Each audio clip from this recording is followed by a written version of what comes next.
Hey guys, just a quick update. On December 19th, I will be leaving the country for 2 weeks. I'm trying to get some videos up for that time, but if nothing's popping, don't worry, I've got some vlogs coming up when I get back. Bye!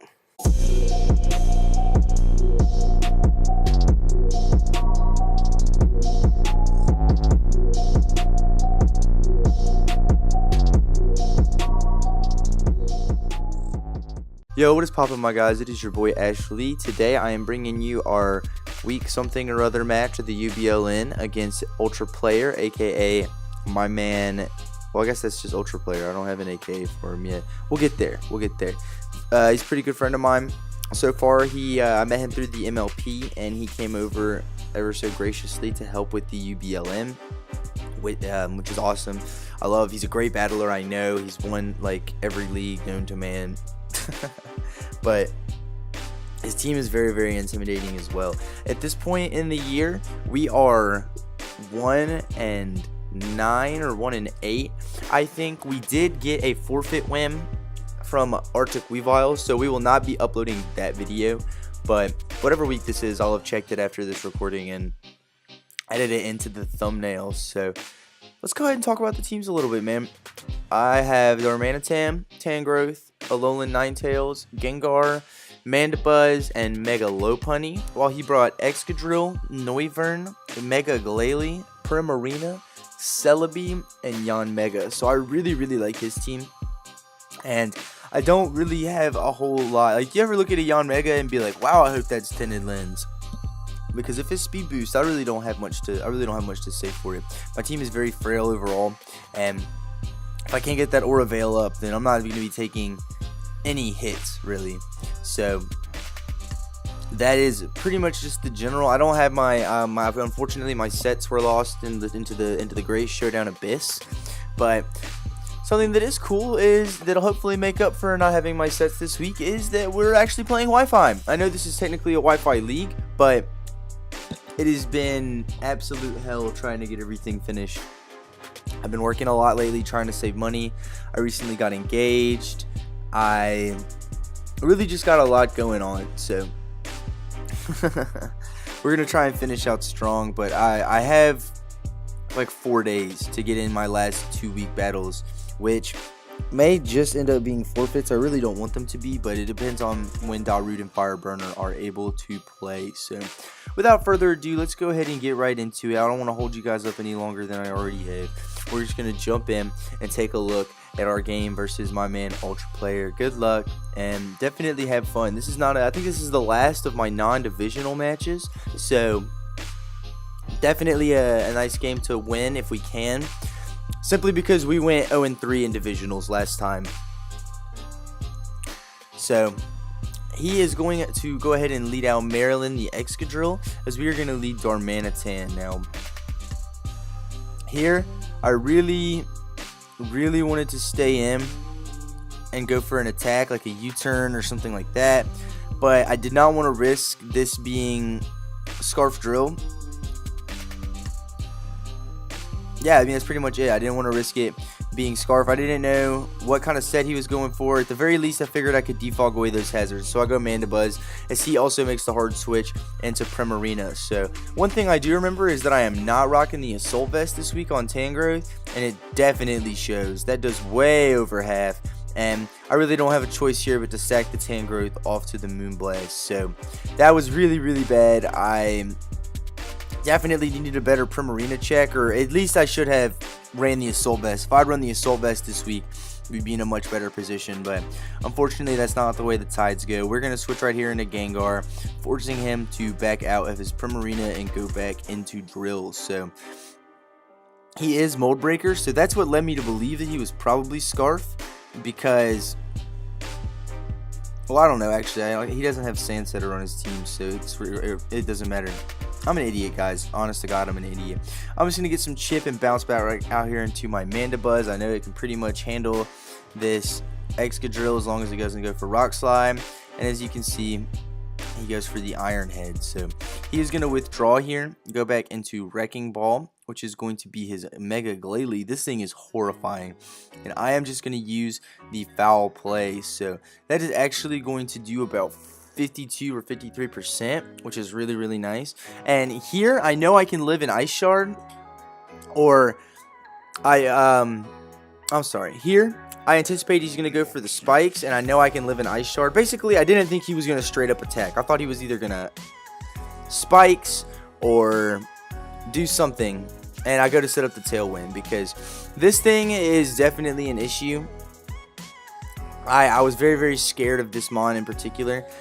As you can see here, I do live the Ice Shard. I did calc that I live the Ice Shard. So after the Tailwind, I'm going to be able to get the foul play off and take out this Mega Glalie, which is really nice. I did not expect Amanda Buzz to 1v1 the Mega Glalie, but with the Tailwind up, we're actually looking pretty solid right now. He is going to go right here into his Primarina, as I am going to just hard switch out and go straight into my Ninetales. So I know the Ninetales can live almost anything that this is going to go for. We do have the Tailwind up, which is something or other.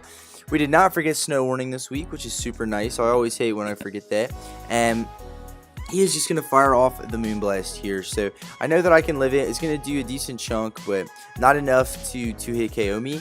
So I will be able to get my Veil up here, which is pretty much all I wanted. My team operates much, much better behind a Veil, and I don't really have the support necessary to guarantee that I get the Veil up all the time. So it's always such a great relief when I can get my Ninetales in and get the Veil up at a good time. So we are like clay. Our Tailwind is petered out, but we have the Veil up, so I'm feeling a lot better. We're gonna go ahead and freeze dry here, and that is actually going to do way less damage than I thought, making me believe that this is either AV Primarina or Primarina is just bulkier than I remember. So he is going to take some more hail damage. That's definitely in range of another freeze dry. So we're just going to do that again and take out the Primarina because, you know, we don't take kindly to threats around here. That thing was actually tearing through my team, and at this point, I'm definitely nervous. I'm happy that I have the Veil up, but I'm very nervous that he is going to start tearing through my team.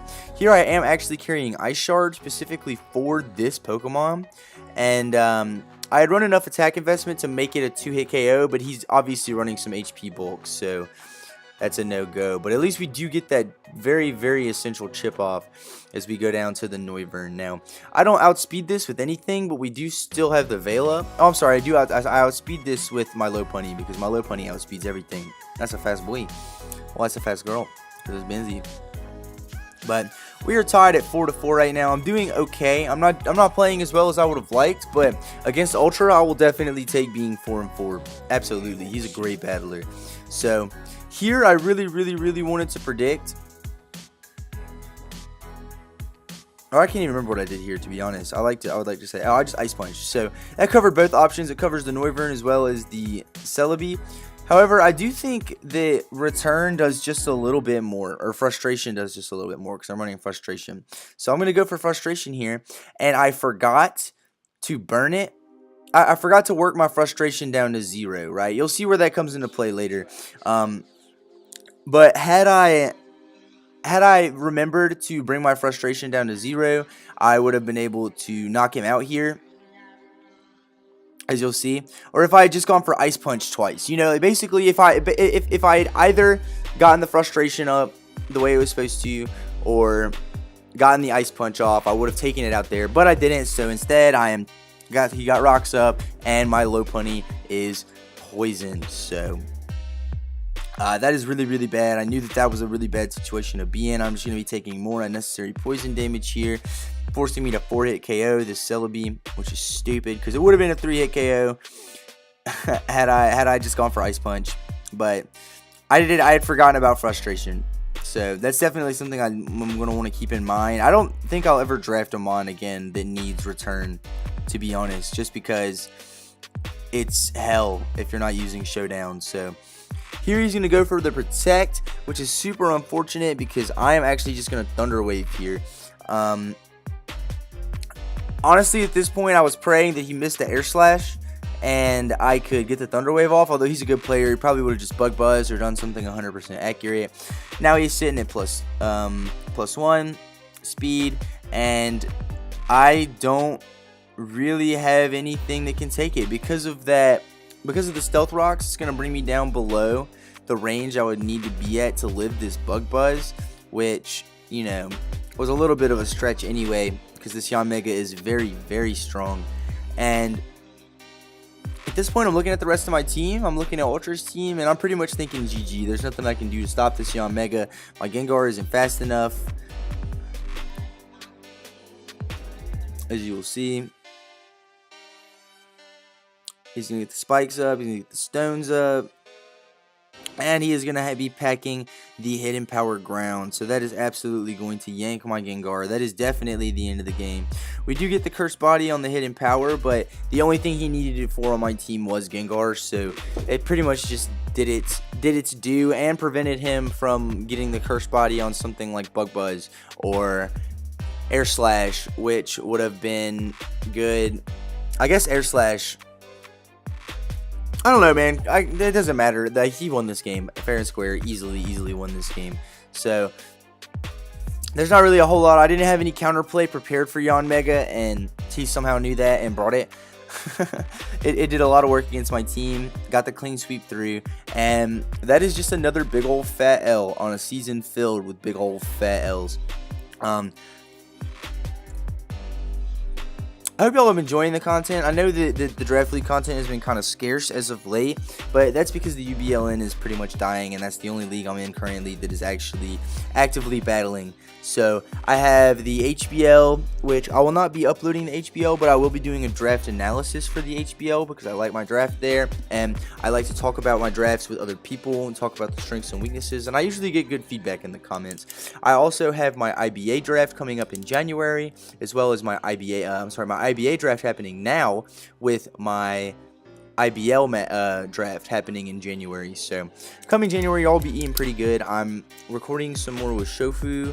I actually just got a Nintendo Switch, so as soon as I get an Elgato, I will be bringing Switch content to the channel.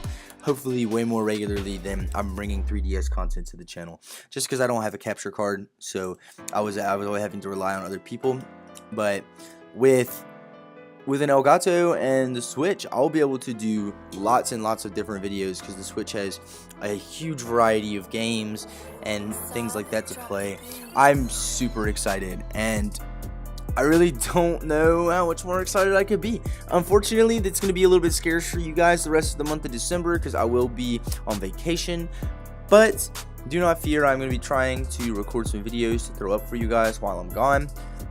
If I don't get around to it, I do apologize. I might try and see if I can get some other people to record for me. And if they do come up, you're welcome. I hope you enjoyed them. So I will see you guys next time. And yeah, peace. Hope y'all enjoy it.